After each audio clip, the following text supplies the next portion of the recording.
ایک حدیث میں آیا ہے کہ دو آنکھوں پر جہنم کی آگ حرام ہے، ایک وہ آنکھ جو اللہ کے خوف سے روئی ہو اور دوسری وہ جو اسلام کی اور مسلمانوں کی کفار سے حفاظت کرنے میں جاگی ہو۔ ایک اور حدیث میں ہے کہ جو آنکھ اللہ کے خوف سے روئی ہو اس پر جہنم کی آگ حرام ہے، اور جو آنکھ اللہ کی راہ میں جاگی ہو اس پر بھی حرام ہے، اور جو آنکھ ناجائز چیز مثلا نامحرم وغیرہ پر پڑنے سے رک گئی ہو اس پر بھی حرام ہے، اور جو آنکھ اللہ کی راہ میں ضائع ہو گئی ہو اس پر بھی جہنم کی آگ حرام ہے۔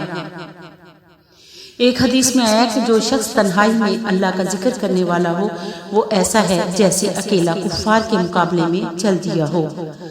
حضور اقدس صلی اللہ علیہ وآلہ وسلم کا ارشاد ہے کہ قیامت کے دن ایک آواز دینے والا آواز دے گا کہ عقل مند لوگ کہاں ہیں؟ لوگ پوچھیں گے کہ عقل مند لوگوں سے مراد کون ہیں؟ جواب ملے گا وہ لوگ جو اللہ کا ذکر کرتے تھے، کھڑے اور بیٹھے اور لیٹے ہوئے، ہر حال میں اللہ کا ذکر کرتے تھے اور آسمانوں اور زمینوں کے پیدا ہونے میں غور کرتے تھے اور کہتے تھے کہ یا اللہ آپ نے یہ سب بے فائدہ تو پیدا نہیں کیا، ہم آپ کی تسبیح کرتے ہیں، آپ ہم کو جہنم کے عذاب سے بچا لیجئے۔ اس کے بعد ان لوگوں کے لیے ایک جھنڈا بنایا جائے گا جس کے پیچھے یہ سب جائیں گے اور ان سے کہا جائے گا کہ ہمیشہ ہمیشہ کے لیے جنت میں داخل ہو جاؤ۔